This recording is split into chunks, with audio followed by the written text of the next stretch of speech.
Alors, un bon dimanche à tous, frères et sœurs de l'Église en chemin. Bienvenue également à tous ceux qui se joignent à nous ce matin pour cette diffusion en direct. Donc, comme on l'a annoncé cette semaine, on a choisi d'annuler notre célébration Noël du dimanche le 19 aujourd'hui, qui devait avoir lieu à Montréal. On a choisi plutôt d'en faire une diffusion web et de ne pas parler de Noël aujourd'hui. Donc, je remets la prédication de Noël le 26, donc dimanche le 26, dimanche prochain en quelque sorte. Et aujourd'hui, on va poursuivre notre suite de messages sur l'autorité spirituelle. C'est une série de 4 messages. On est rendu au deuxième aujourd'hui. Donc, ça se prête bien. Maintenant, c'est important de se dire qu'on est en diffusion web aujourd'hui. Par prudence, on a fait parler tout le monde dans notre Église qui voulait bien se prononcer là-dessus et de façon générale, tout le monde était d'accord d'être plus prudent que moins prudent. On n'est jamais tout à fait certain d'avoir complètement raison dans ces choses-là, mais quand il y a un peu d'incertitude, la prudence, c'est souvent de mise et c'est une forme de sagesse collective qu'on s'est donnée dans notre Église de consulter nos membres sur des grandes questions comme celle-là. Donc, on a choisi de faire attention pour s'assurer de pouvoir au moins préserver nos rencontres de Noël en famille, avec nos amis, tout ça, là, dans les règles qu'exige le gouvernement. Donc, pour nous, c'est important, cette affaire-là. Et d'ailleurs, les deux prochaines célébrations, celle du 26 décembre et celle du 2 janvier, seront également en diffusion web. Donc, on va traverser pardon, le temps des fêtes en suivant ce moyen-là. Donc, encore une fois, un gros merci de nous comprendre et d'accepter la situation telle que nous avons choisi de la vivre. Et telle que nous avons choisi de la vivre n'est pas un jugement contre ceux qui ont choisi autre chose. En fait, on croit que ça fait partie des grandes idées bibliques de savoir se mêler de nos propres affaires et de ne pas être intrusif sur les décisions des autres, qui ne sont pas des mauvaises décisions pour autant, même si c'est pas la même décision que nous. C'est vraiment important. Donc, en ce 19 décembre, aujourd'hui, prédication autour de l'autorité spirituelle. Comme je l'ai dit, j'ai deux annonces à vous faire. Bon, la première, c'était pour vous dire que nous sommes en diffusion web la semaine prochaine, le 26 et dimanche le 2. On devrait retourner, selon toute vraisemblance, le 9 janvier à l'église à Montréal. Deuxième annonce, euh, ce mardi à 16 heures, ce mardi après-midi à 16 heures, je vais faire un Facebook Live sur la question de l'imposition du passeport vaccinal dans les églises. J'ai déjà eu quelques décisions au niveau des anciens là-dessus. On va en discuter encore un peu demain. On a une posture déjà assez claire pour nous, mais on va l'expliquer, notre posture, pourquoi on croit qu'il est préférable d'accompagner le gouvernement dans la prudence actuelle. Et donc, c'est pas juste une question de soumission esclavagiste, comme si on avait peur du gouvernement, c'est qu'on croit dans notre Église qu'il y a un effort collectif et qu'il est important pour nous de se soumettre à cet effort collectif-là et de ne pas juste faire passer notre liberté de conscience avant ce devoir collectif. Maintenant, cela dit, j'en dis pas plus.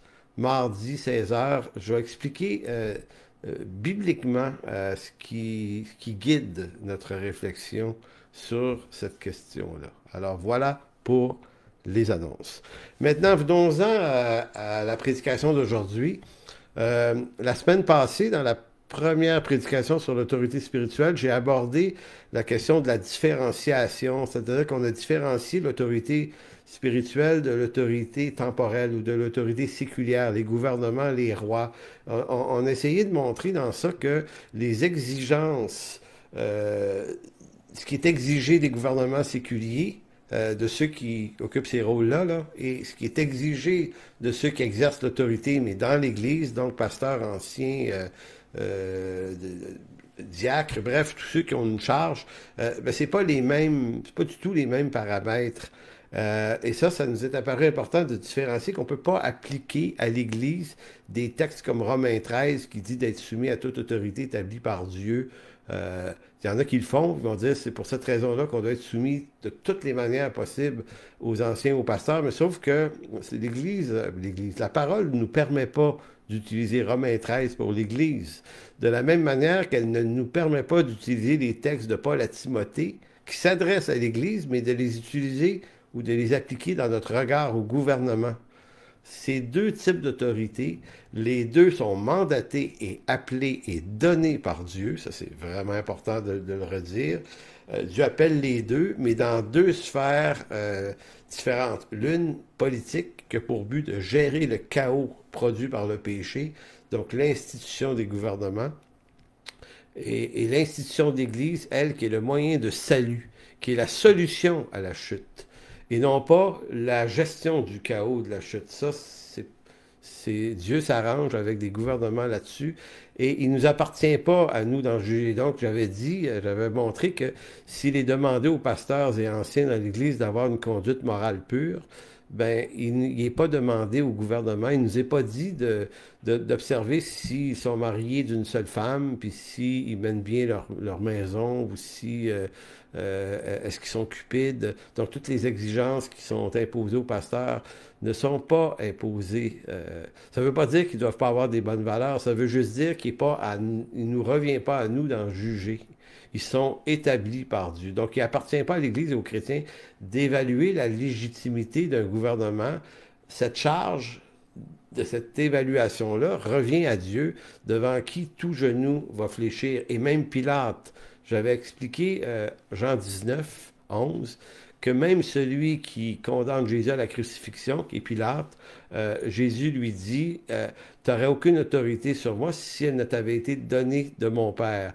Donc même celui-là détient aussi son pouvoir de Dieu. Donc il faut vraiment comprendre le principe que les autorités séculaires sont données par Dieu, mandatés par Dieu. Font-ils bien ou non leur travail? Ils rendront compte au Seigneur, ça, c'est absolument très clair, mais pas à nous. Nous, l'Église, ce qui nous intéresse, c'est la légitimité des fonctions d'autorité dans l'Église. C'est ça notre sphère à nous, donc on ne peut pas aller jouer ailleurs que là. C'est bien important. Et soit dit en passant, sur les autorités séculières, on a un pouvoir que les gens du temps de Paul n'avaient pas. C'est que nous, on est dans un système démocratique, donc il nous appartient d'aller voter. Et si on n'aime pas le gouvernement actuel, ben dans quelques années, on peut en voter un autre. Les Romains et les temps de Paul n'avaient même pas cette liberté et ce luxe-là. Il y avait l'empereur qui avait, puis il y avait les tribuns qui étaient nommés par le système impérial de Rome. Et puis, étaient-ils corrompus? Pour la plupart, oui. Certains étaient droits aussi. Mais Paul dit, non, non, mais on va honorer le principe et les fonctions qui sont données par Dieu quand même. Une question a été posée dans notre rencontre Zoom la semaine passée. J'adresse ça à l'Église en chemin. La question, c'est doit-on néanmoins reconnaître la légitimité de l'autorité séculière si ceux qui occupent ces fonctions prennent des décisions qui sont contraires à la conception chrétienne du bien? Tu sais, on dit qu'ils doivent honorer le bien, ils doivent honorer les gens de bien et arrêter les gens qui font le mal. Mais qu'est-ce qu'on fait s'ils ne le font pas? Par exemple, si nos gouvernements autorisent le mariage gay ou l'avortement ou toutes sortes de pratiques qui sont contraires à nos valeurs, est-ce que ça les délégitimise d'être des gouvernements? Et si tel est le cas, est-ce qu'on doit leur obéir quand même? Maintenant, à cette question-là, je vais répondre dans une capsule plus tard cette semaine pour pas impacter la prédication d'aujourd'hui, parce que c'est une question qui vient un peu à part, mais elle est intéressante. Mais je dois juste vous dire que l'avortement et le mariage gay ou la pratique de l'homosexuel étaient répandus dans le monde romain et même parmi les dirigeants. Donc, ça signifie qu'il y a toute une pensée éthique et biblique à avoir sur pourquoi Paul nous dit de quand même les honorer. Voyez-vous, c'est pas rien, là. Mais ça, on verra ça plus tard. Maintenant, tournez dans 1 Timothée, chapitre 3, versets 1 à 7. Dans ce texte, 1 Timothée 3, versets 1 à 7, l'apôtre Paul expose 6 standards d'irréprochabilité. 6 standards d'irréprochabilité pour celui qui a la charge de pasteur, d'évêque, d'ancien. Nommez-les comme vous voulez, là, on ne se cassera pas on se barrera pas les pieds dans ce genre de détails-là. C'est juste que Paul parle de ceux qui dirigent. Donc, il y a des standards et je tiens à préciser que la grâce de Dieu leur est accordée. Ce sont des vocations qui viennent de Dieu et qui sont toujours une grâce pour celui qui le reçoit. Il n'y a personne qui mérite ça, là.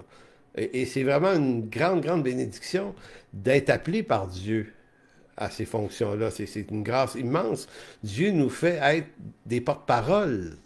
Donc, notre travail, c'est de rapporter l'Écriture, de pas rapporter juste nos impressions, bien qu'on commente, puis on interprète, mais on doit le faire toujours avec le plus grand sérieux, puisque c'est de la part du Seigneur qu'on parle. Maintenant, c'est une grâce immense. Maintenant, là où on ne doit pas mélanger la grâce dans tout le processus, c'est qu'il est tentant de s'accorder une grâce pour tout un ensemble d'imperfections et de dysfonctions et qui fait que des fois, certaines personnes vont exercer ces fonctions-là, mais en ont absolument pas les compétences, ni l'éthique, ni les valeurs. Et à ce moment-là, on va dire, oui, mais faut donner de la grâce. C'est le raisonnement simplificateur. Oui, mais on est tous imparfaits, puis il n'y a personne de parfait, puis on est tous des pécheurs. Tu sais, raisonnement un peu vide, parce que c'est une façon de dire, on ne veut pas se parler des vraies affaires. Donc on amène, pardon, un gros minou dans la gorge, petit verre, petite gorgée d'eau, laissez passer ça. Donc on ne peut pas utiliser des raisonnements simplificateurs de cette nature pour contourner les compétences qui sont nécessaires. Mais c'est vraiment important de le dire, ça. Donc, 1 Timothée 3, 1 à 7 qui dit « On dit », là j'ai la version Semeur, là, on dit, celui qui aspire à être un dirigeant dans l'Église désire une belle tâche. Cette parole est certaine. Faut s'arrêter pour comprendre la structure du texte ici. Paul commence en disant « on dit ». Si vous avez la version Louis II, ça commence par « c'est une parole certaine ». Bon, ici, l'inverse, ça ne dérange pas, ça ne modifie pas le sens, mais les deux mots « on dit », c'est comme si Paul disait « voilà ce qu'on se dit, voilà ce qu'on entend dans l'Église ». Bon, on dit que celui qui aspire à être un dirigeant, donc on peut aspirer à cette tâche, ben, son désir n'est pas impur, c'est une belle tâche. Puis là, il affirme ensuite, et ça c'est certain, c'est une parole certaine. Verset 2, et là vous voyez, non pas l'objection de Paul, mais Paul dit, si c'est une belle tâche, il faut toutefois que le dirigeant soit un homme irréprochable. Et c'est là le mot, là, anepileptos, veut dire un homme sans reproche. Là, Paul n'est pas en train ici de gérer la valeur de la personne. Ça peut être un homme un peu croche à qui on va patcher le reste avec un bout de grâce pour que ça marche pareil. Paul n'est pas légaliste. Là. Il est en train de dire, écoutez, là, c'est une bonne idée, c'est une excellente tâche, mais il faut toutefois que celui-ci soit irréprochable. Inepileptos. Et qu'est-ce qu'il veut dire par là? Le texte, la façon dont il est structuré, fait ensuite que, à partir de la phrase suivante, il précise en quoi l'homme en question doit être irréprochable. Maintenant, une fois ici, il faut faire un effort de ne pas mettre nos propres critères dans la balance. Ce n'est pas de nos critères à nous dont il s'agit, c'est les critères de Paul. Donc, s'il doit être irréprochable, le dirigeant, donc pasteur, ancien, diacre et compagnie, mais surtout les pasteurs ici, là, et les anciens, les critères sont le premier, et là, il y en a 6 au total. Il doit être un mari fidèle à sa femme. Donc ici, c'est la condition morale. Il doit être fidèle à sa femme. Deuxième point, il doit être maître de lui-même, réfléchi et vivant de façon convenable, qu'il soit hospitalier, capable d'enseigner et il ne doit pas être un buveur ni un querelleur, mais au contraire être aimable et pacifique. Donc, à partir d'être maître de lui-même, jusqu'à la fin du verset 3, ou en partie le verset 3, ici, ce sont des conditions de maîtrise de soi. Donc, il ne doit pas être juste un mari fidèle, il doit se maîtriser lui-même dans plusieurs domaines. Donc, non pas seulement d'être hospitalier, être capable d'enseigner, mais pas être un buveur, une personne qui suscite des querelles autour de lui, un querelleur, quelqu'un qui se met souvent dans des tensions là, avec les gens autour de lui. Non, je ne peux pas être là. Il doit être aimable, puis il doit être pacifique. Donc, pacifique, la qualité de celui qui recherche la paix. Donc, c'était la deuxième condition, le deuxième standard d'irréprochabilité. Ensuite, en fait, c'est plutôt le troisième, là. On va vers le quatrième. Il dit que l'amour de l'argent n'ait point d'emprise ou n'ait aucune prise sur lui. Un autre standard, c'est le rapport à l'argent, l'honnêteté, est libre de toute cupidité. Ça va l'air être très important, ça, pour Paul. Il va le traiter dans ses lettres à Timothée un peu plus. Il dit l'amour de l'argent, là, c'est la source de bien des maux. Donc, comme berger, comme pasteur, notre motivation à ce métier ne doit pas être l'argent, mais l'ouvrier mérite son salaire. Donc, on doit lui verser un salaire pour le travail qu'il fait.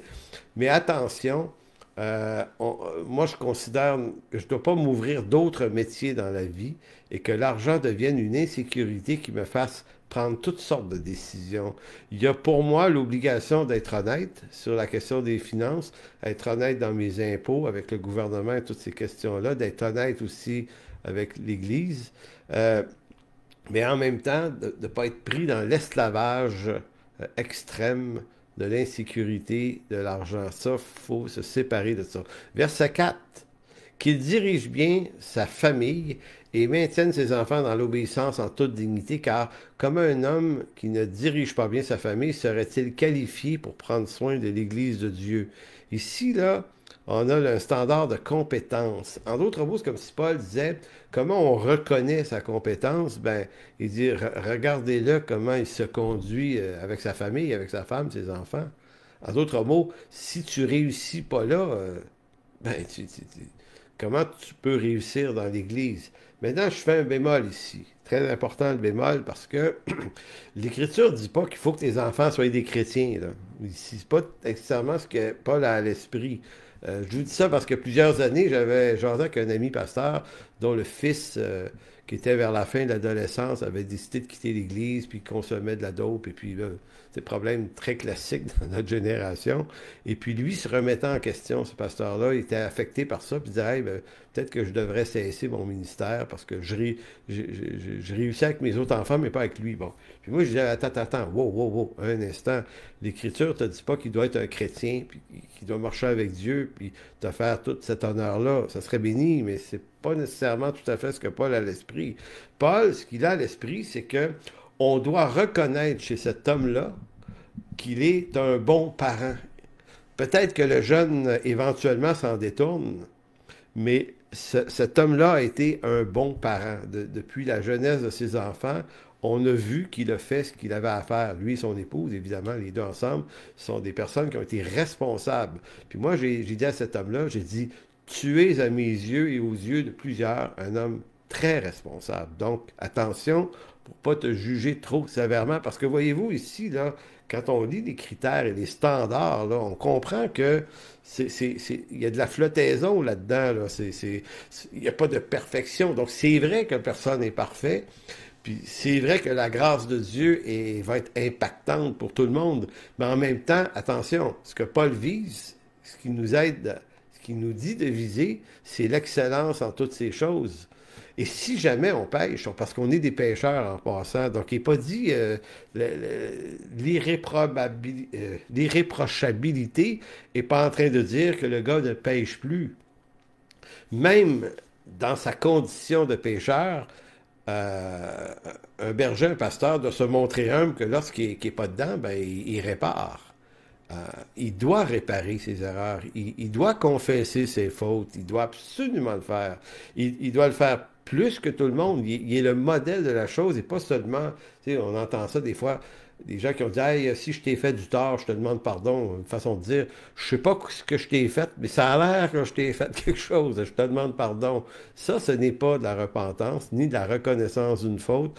On ne reconnaît une faute qu'à la seule condition où on est capable de nommer la chose mal qu'on croit avoir ou qu'on prétend avoir fait, et que si on peut réparer le tort, s'il est possible qu'on le fasse, et qu'on ait une supplication envers la personne blessée pour qu'elle nous fasse cette grâce. Voyez-vous, c'est une démarche. Maintenant, qu'on soit pasteur ou non, cette démarche-là, elle est tout le temps vraie. Donc, garder une conscience pure, une conscience sensible, c'est extrêmement important. Donc, on ne doit pas se mettre comme pasteur dans une condition à part, comme dire, oui, mais ça, c'est plus pour nous autres, ça. Tu sais, nous autres, on est des grands, on est dans une case à part, on n'a pas besoin de réparer.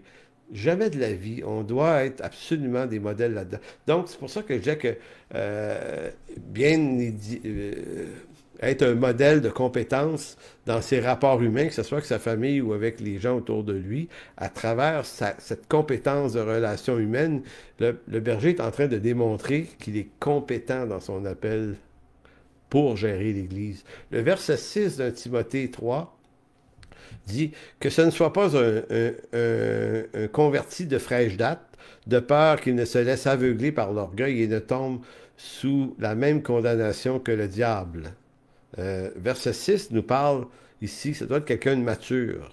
Donc, tu n'appelles pas à ça un jeune croyant, puis on pourrait ajouter, tu n'ajoutes pas à ça un croyant immature. Donc, immature, c'est quelqu'un qui va se laisser tenter par les pièges du diable, mais l'orgueil de la posture qu'on observe des fois, j'ai encore en mémoire quelqu'un qu'on avait ordonné à un moment donné. C'était pas un jeune croyant en tant que tel, mais c'est assez étonnant de voir qu'il y a des hommes qui, quand ils deviennent pasteurs, ils deviennent quelqu'un d'autre. Du jour au lendemain, tout à coup, ils deviennent... il y a quelque chose qui se passe dans leur cerveau qui pense que maintenant, ils ont atteint le next ultra de ce que c'est être une réussite. Et là, ils deviennent bizarres, ils deviennent ils demandent des privilèges, ils se donnent du pouvoir, de l'autorité. Et on fait ça souvent. Donc, c'est comme si Paul disait, attention, là, attention, il y a des gens qui vont tomber sous le piège du diable s'ils sont appelés à cette tâche. Et ça, ben, c'est la tâche des anciens qui veillent de bien gérer la maturité des plus jeunes qui s'en viennent, parce qu'il faut qu'ils viennent, il faut les nommer, il faut les former, il faut les amener à cette posture. Verset 7, Paul va dire, afin qu'il doit aussi jouir d'une bonne réputation parmi ceux qui ne font pas partie de la famille de Dieu, donc les gens du dehors, afin de ne pas s'exposer au mépris public et de ne pas tomber dans les pièges du diable. Encore une fois, quand on vient le temps d'ordonner quelqu'un à une posture pastorale, ben, on observe sa famille, on observe sa femme, on observe ses enfants et ses amis, son milieu, son emploi. Tu sais, on pourrait presque dire, regarde, si tu te crois appelé, on va aller voir ton patron. Tu passes 40 heures à la shop avec lui. Lui, qu'est-ce qu'il nous dirait de toi? Que nous disent des gens autour de toi qui te connaissent depuis longtemps? T'es-tu quelqu'un d'arrogant? T'es-tu quelqu'un de... Je sais pas. Donc, vous voyez la sévérité, la posture qui est exigée des pasteurs. Eh bien, moi, je lis ce texte-là, puis honnêtement, là, je tremble parce que ça me rappelle que dans ça, là, faut pas juste l'enseigner aux autres, c'est une surveillance de soi que le texte nous propose, même quand on est dans la fonction depuis longtemps. Donc voilà pour le texte. Le pasteur ou l'évêque ou l'ancien, bon, appelez ça comme vous voulez. Pasteur, c'est poimen dans le grec. Il y a l'ancien, c'est le presbytéros, et l'évêque, c'est l'épiscope. La façon dont les théologiens, des fois, regardent ces mots-là, vont dire, ben, regardez, dans l'Écriture, les apôtres les utilisent et les intermélangent un peu, qui fait que on a tendance à penser que ces trois mots-là résument à peu près la même fonction, parce qu'un pasteur est forcément un ancien. Donc, et s'il est un ancien, il est forcément aussi dans une posture d'épiscope, donc d'évêque, de surveillant. Puis le mot épiscope veut dire un surveillant. Donc, ce sont des rôles. C'est un rôle de surveillant et de direction dans l'Église, locale, certes, mais bien que le pasteur, l'ancien, le diacre, pas le diacre, mais l'évêque soit un surveillant, il n'est pas pour autant sans surveillance. Et ça, c'est important parce que c'est la tendance qu'on a bon, un peu de redondance, là, mais c'est la tendance qu'on met en place la plupart du temps, c'est-à-dire que arriver dans cette posture, les pasteurs, les anciens sont comme dans une espèce de hauteur où ils se rendent inatteignables sur la surveillance d'eux-mêmes. Tu sais, l'ancien est redevable aussi. Il doit être redevable. Maintenant, il n'est pas redevable à un comité de surveillance dans son église. Tu sais, une église, c'est dirigé par des anciens. C'est pas dirigé par des diacres. C'est pas dirigé par un CA. C'est pas dirigé... Une église, c'est dirigé par des anciens. Cependant, maintenant qu'on a dit ça, posons-nous la question, oui, mais l'ancien, lui, il est sous la surveillance de qui? Il est sous la surveillance d'au moins deux groupes. Un ancien est sous la surveillance des autres anciens. Toujours. C'est-à-dire que le rapport entre les anciens, c'est pas un rapport de copinage, mais ça doit être un rapport fraternel. Et j'établis une énorme différence entre les deux. Copinage, c'est pas la même chose que l'amitié. L'amitié, c'est une valeur, c'est une relation de grande valeur avec des amis, oui, mais le copinage, c'est le défaut de l'amitié. C'est-à-dire, c'est lorsque on se surveille plus, mais on se couvre. Et si un ancien est témoin qu'un autre ancien agit mal, il a l'obligation et la charge de l'avertir comme un frère. Donc, il faut que ça se fasse. Et vous allez voir tout à l'heure, Paul a averti Pierre, Céphas, dans une situation litigieuse. Donc, il ne s'est pas dit, oh, c'est Pierre, il est tellement important dans l'Église, moi, je ne suis quand même pas pour reprendre Pierre, parce que là, que vont dire les gens, tu sais, je vais avoir l'air de quoi? Tu sais, Pierre, c'était le plus renommé des apôtres, il faut savoir, dans cette génération apostolique. Pourtant, Paul va dire, non, non, un instant, si Pierre agit mal, j'ai le mandat de l'avertir. Et si j'agis mal, Pierre a aussi ce mandat. Maintenant, cette mécanique-là, elle doit absolument fonctionner dans une église. Donc, on ne peut pas dire... Écoutez, je mets un bémol ici. Quand on dit surveiller, ça ne veut pas dire espionner, soupçonner, épier les gens.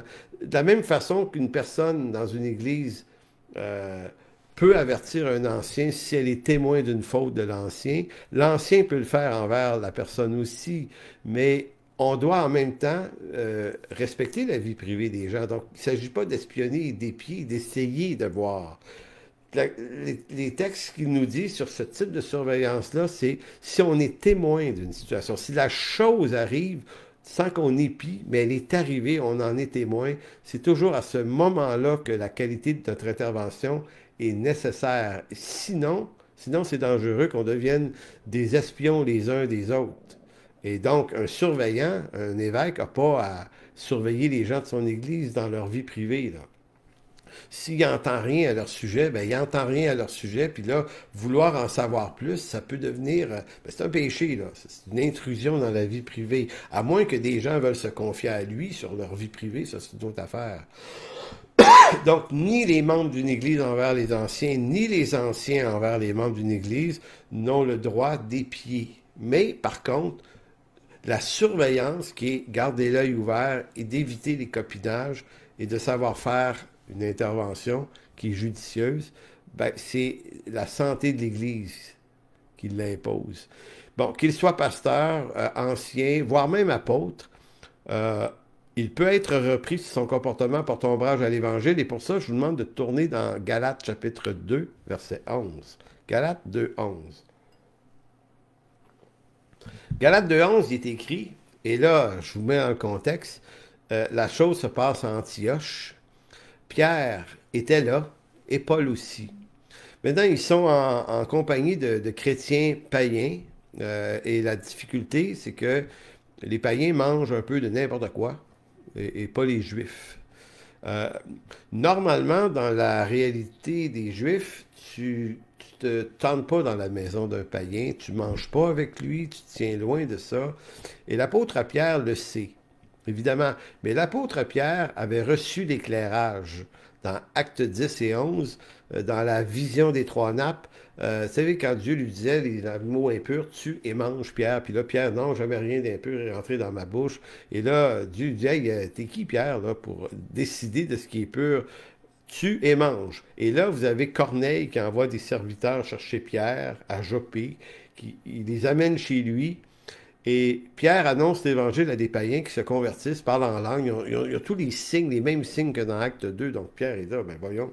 OK, Dieu leur accorde la même grâce à eux qu'à nous. Donc Pierre savait que maintenant la question païenne, païen et juif était réglée. Il savait, Pierre, que l'Église est composée de juifs et de païens. Et les juifs n'ont pas de supériorité dans cette affaire-là. Les deux sont débarrassés de leur appartenance nationale.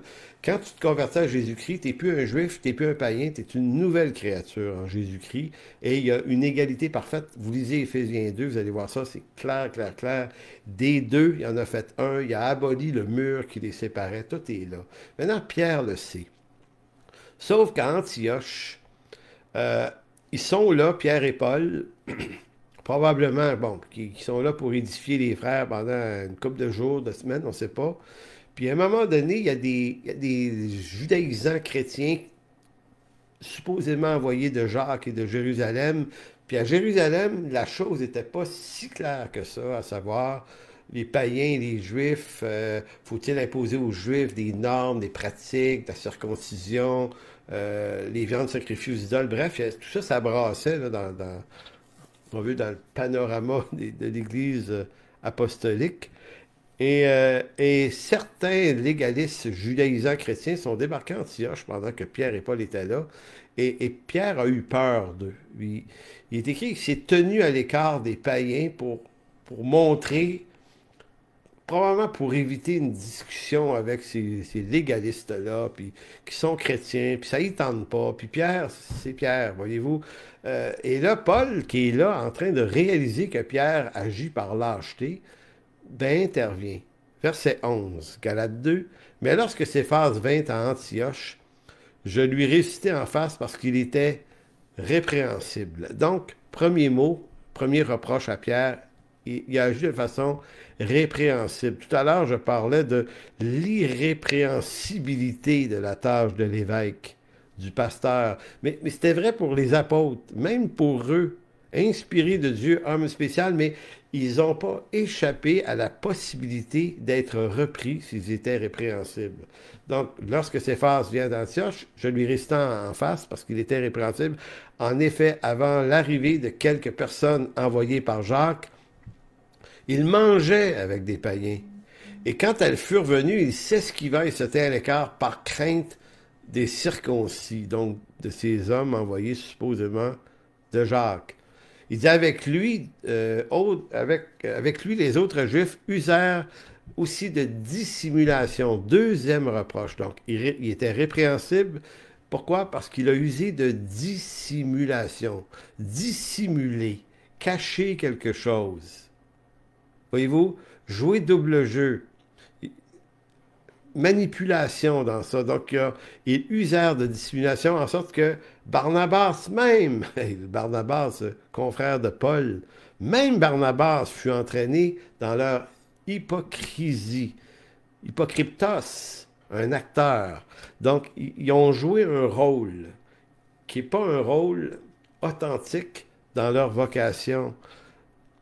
Bon, voyant qu'il ne marchait pas droit, quatrième point, manquait de droiture, il ne marchait pas droit selon la vérité de l'Évangile, je dis à Céphas en présence de tous, et ainsi de suite. Et là, je vous laisse passer le reproche qu'il fait à Pierre, mais voyez-vous, si l'apôtre Pierre n'était pas exclu d'être repris par un homme du calibre de Paul, ben moi et vous, on l'est tout autant. On n'est pas exclus, donc, nous non plus, de pouvoir être pris. Si tant est. Puis là, Pierre n'a pas trompé sa femme, là, puis c'est pas de la débauche, là.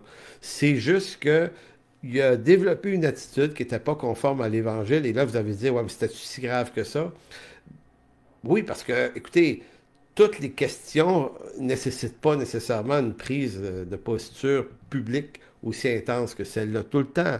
Écoutez, il ne s'agit pas ici de posture de position théologique, parce que dans nos églises, on peut avoir des convictions dans un sens plus que dans un autre. On peut être un peu plus ceci ou un peu moins cela. Il y a un peu de largeur. Donc, c'est pas ça là, qui se passe ici. C'est pas la doctrine là, qui a été nécessairement tout à fait blasphémée ici. C'est les deux fautes de Pierre, on pourrait les expliquer de cette façon. Pierre contredit l'Évangile en ne faisant... qui ne fait, oh oui, c'est ça. Pierre contredit le message de l'Évangile qu'il connaît lui-même en appliquant une distinction entre juifs et païens. Cette question-là était suprêmement importante. Tu ne pouvais pas faire ça, encore moins dans l'Église primitive qui voulait absolument que juifs et païens communient au même Christ, à la même Église. Donc Pierre fait violence à ce principe-là, ce qui pour Paul n'est pas admissible. Et deuxième péché de Pierre, en s'esquivant, en se mettant à part des païens, Pierre pose un acte méprisant, qui est vraiment un manque d'amour flagrant envers ses frères païens, en se donnant à l'écart d'eux. Et imaginez la scène. C'est comme si Pierre, le chef, quasiment là, vénéré de tous les chrétiens, méprise des frères. Eux autres, ils vivent ça comment? Là? Vous dites, coudonc, Pierre, avant que ces gars-là arrivent, t'es bien chum avec nous, c'est quoi l'affaire? Là? Tu manges pas avec nous? On est quoi, là, nous autres? Là? Voyez-vous? C'est grave, là. Donc, c'est sur la base de ces manquements-là que Pierre est repris. Donc, dans l'Église, la soumission des fidèles aux pasteurs et anciens implique que ceux qui exercent cette fonction aient un comportement digne aussi, digne de l'Évangile. Donc, c'est pas juste des communicateurs de vérité. C'est pour ça que dans 1 Timothée 5,19, Paul va dire ne reçoit pas d'accusation contre un ancien pour autant, Timothée, attention. Il y a un double honneur qui est attaché à leur tâche. Mais par contre, si ce n'est sur la déposition de 2 ou 3 témoins, donc on n'est plus là ici que tu ne peux pas l'écouter. S'il y a des témoins visuels d'une situation grave, importante, ben là, il faut que ça soit amené en lumière. Et, soit dit en passant, ça exclut pas la nécessité de Matthieu. Tu sais, Matthieu 18, là, la discipline dans l'Église, c'est la même chose avec un ancien qu'une personne qui n'est pas ancien dans l'Église. Si ton frère a péché, tu vas le voir d'abord lui seul. Hein? Tu fais ça. Ça dépend toujours de l'importance de la situation. Dans le cas de Paul et Pierre, Pierre a commis son erreur devant tout le monde. Là. Puis elle était grave. Puis ce qui rendait grave son erreur, c'était lui, son importance à lui.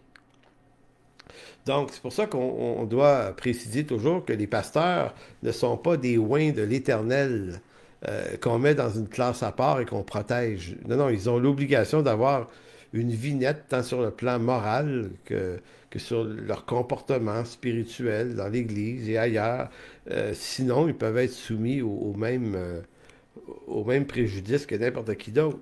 Ça, c'est intéressant, c'est important de le savoir parce que de se le dire comme ancien, comme pasteur, ça nous protège du fou qui est en nous aussi. On dit, OK, je ne serai pas plus protégé, donc je dois avoir la même qualité de vie que celle que j'enseigne aux gens d'avoir.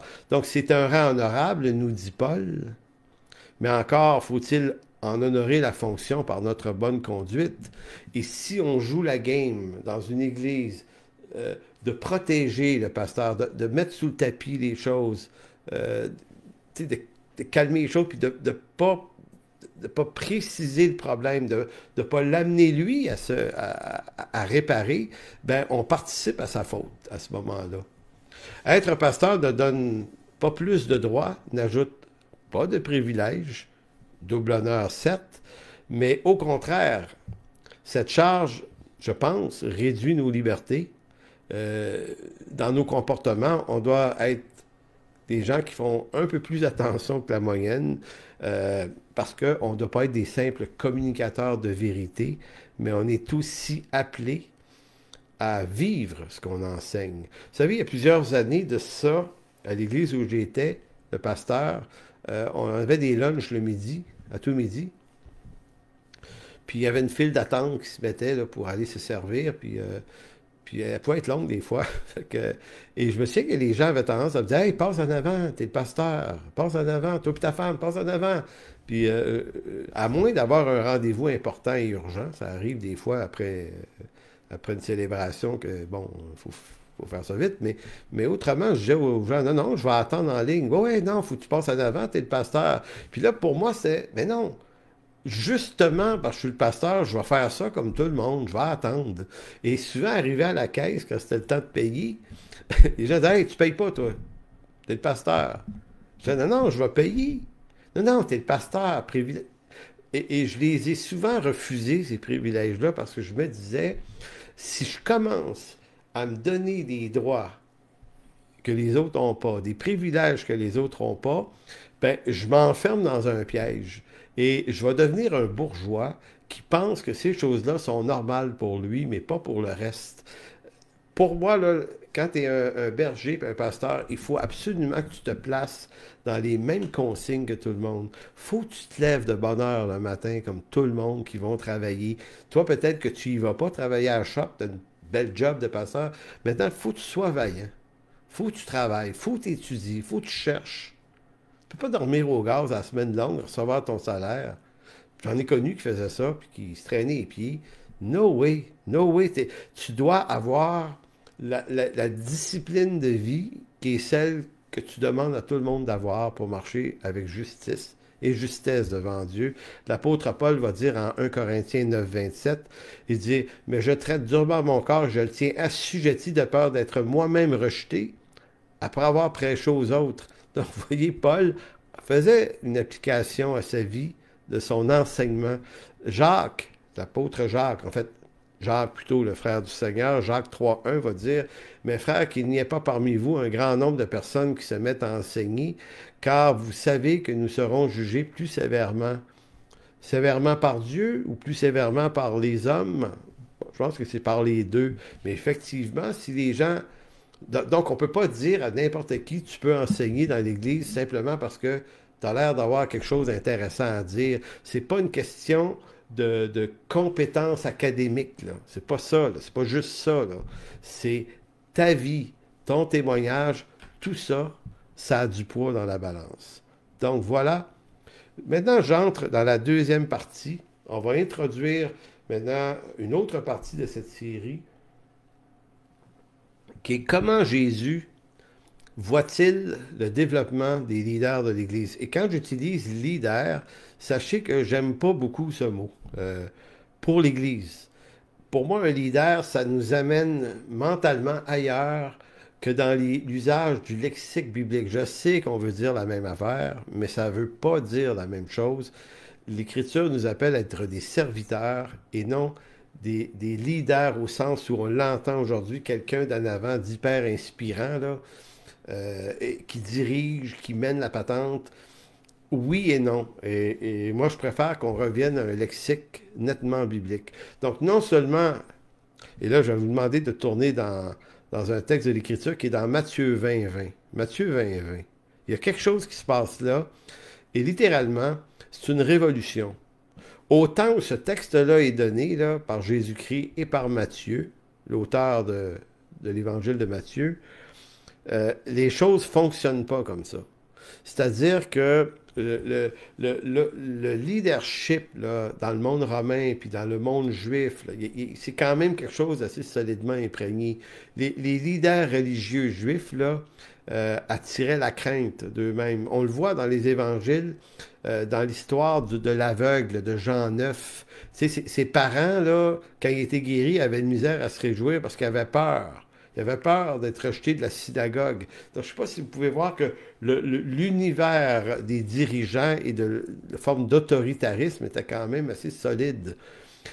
Maintenant, quand Jésus, lui, commence à parler de l'autorité spirituelle, et quand il en parle à ses apôtres, il renverse la vapeur, mais de façon révolutionnaire. Mais il faut vraiment réaliser à quel point c'est gros, gros, gros ce qu'il fait. Donc, voici le texte, Matthieu 20, 20. Alors la mère des fils de Zébédée, hein, on sait c'est qui, c'est Pierre et Jean, s'approcha de Jésus avec ses fils et se prosternant pour lui faire une demande. Donc, contexte, la maman veut placer ses deux fils en haute importance dans le royaume de Dieu, rien de moins. Parlez-moi de ça, une mère qui a de l'ambition pour ses fils, c'est bien correct. Mais les fils sont là aussi et ils ont l'air de trouver que c'est une bien bonne idée.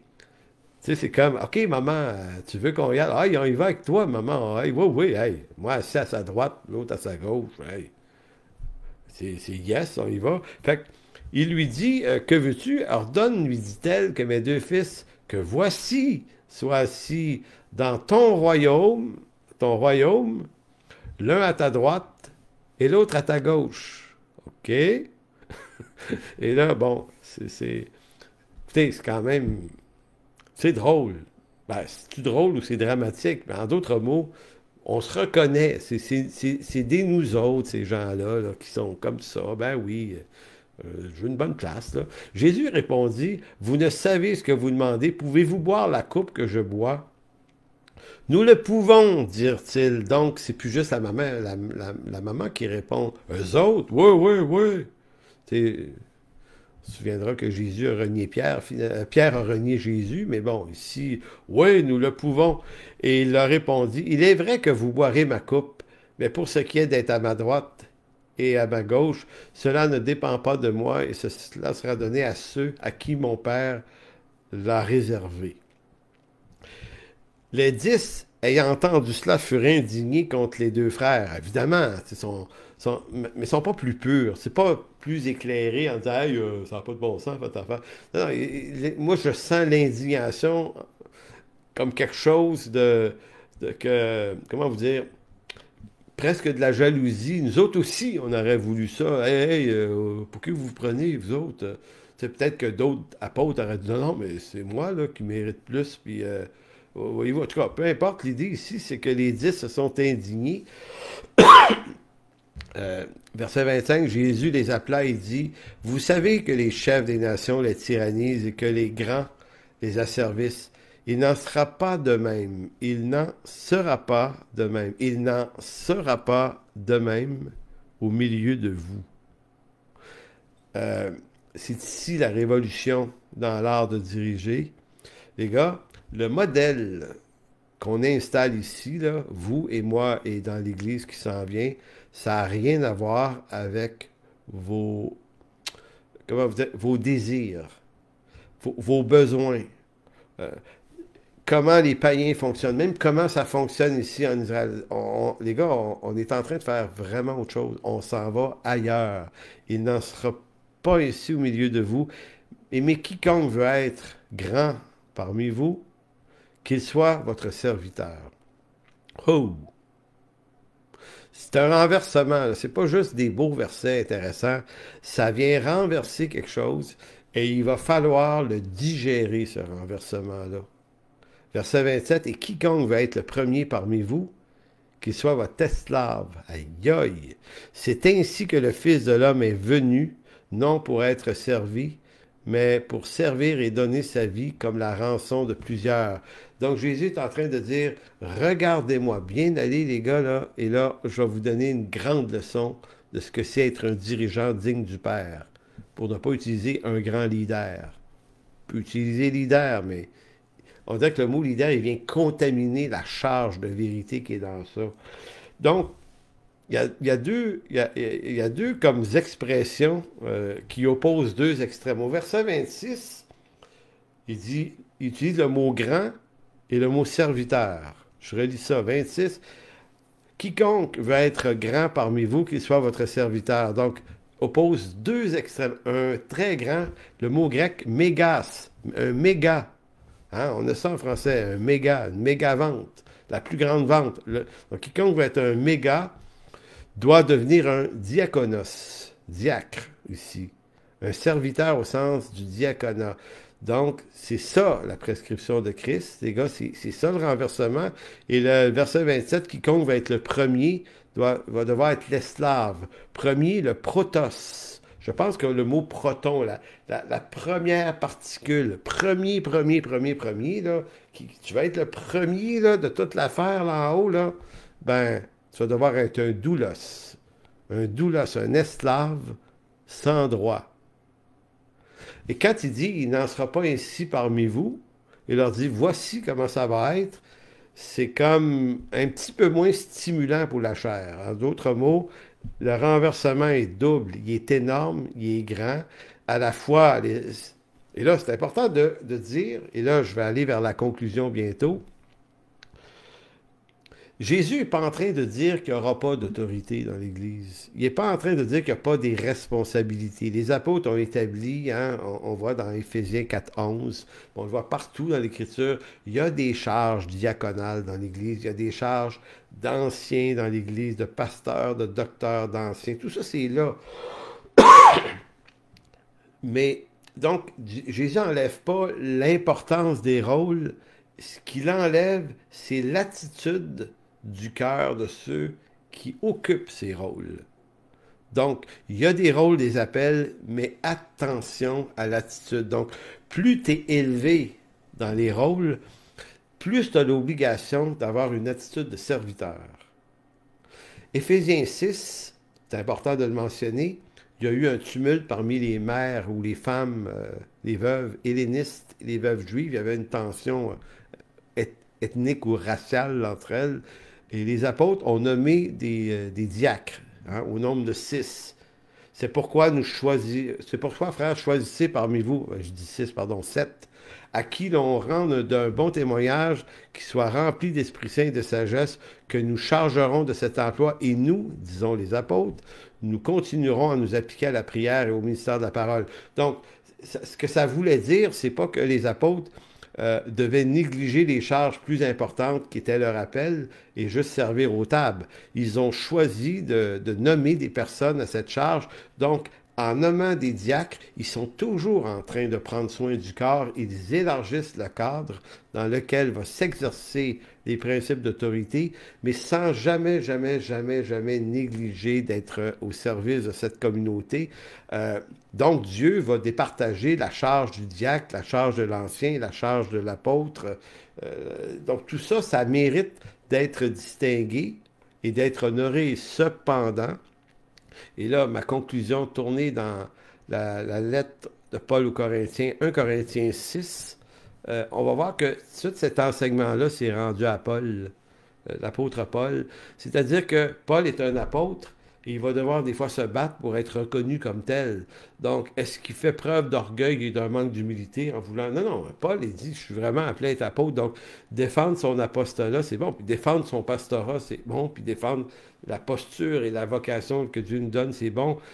Donc, ce que Jésus dit dans Matthieu 20 et ce qu'on va voir la semaine prochaine lorsqu'on va parler du lavement des pieds dans Jean 13, c'est que Jésus ne renverse pas les structures, il renverse les attitudes.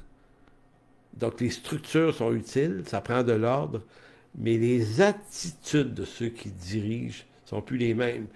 Donc, dans 1 Corinthiens 6:19, Paul va dire « Car bien que je sois libre à l'égard de tous, je me suis rendu le serviteur de tous. » Donc, Paul avait quand même capté, même s'il n'était pas là, dans Matthieu 20, il est très au courant de la charge d'humilité que ça implique. Je me suis rendu, dit-il, serviteur de tous, afin de gagner le plus grand nombre.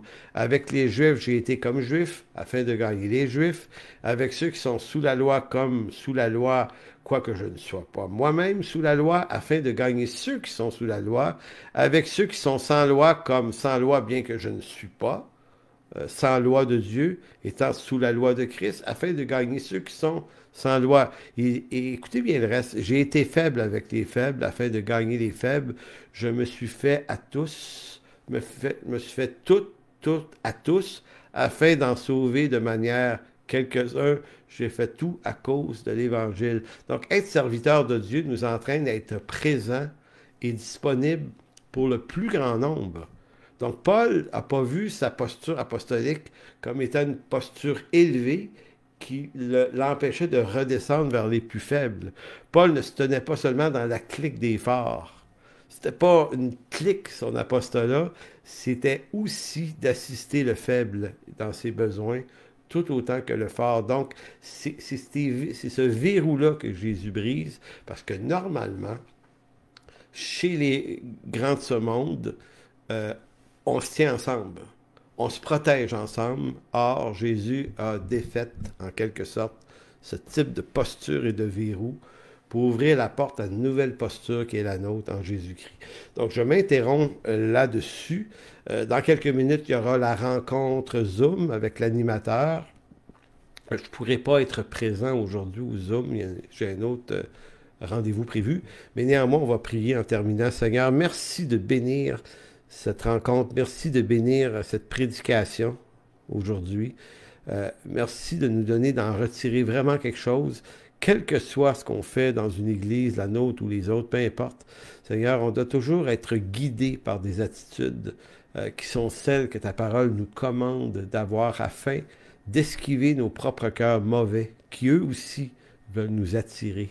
Euh, Merci, Père, de bénir tous ceux qui sont là aujourd'hui. Merci. Merci pour ton Église, dans le précieux nom de Jésus. Amen.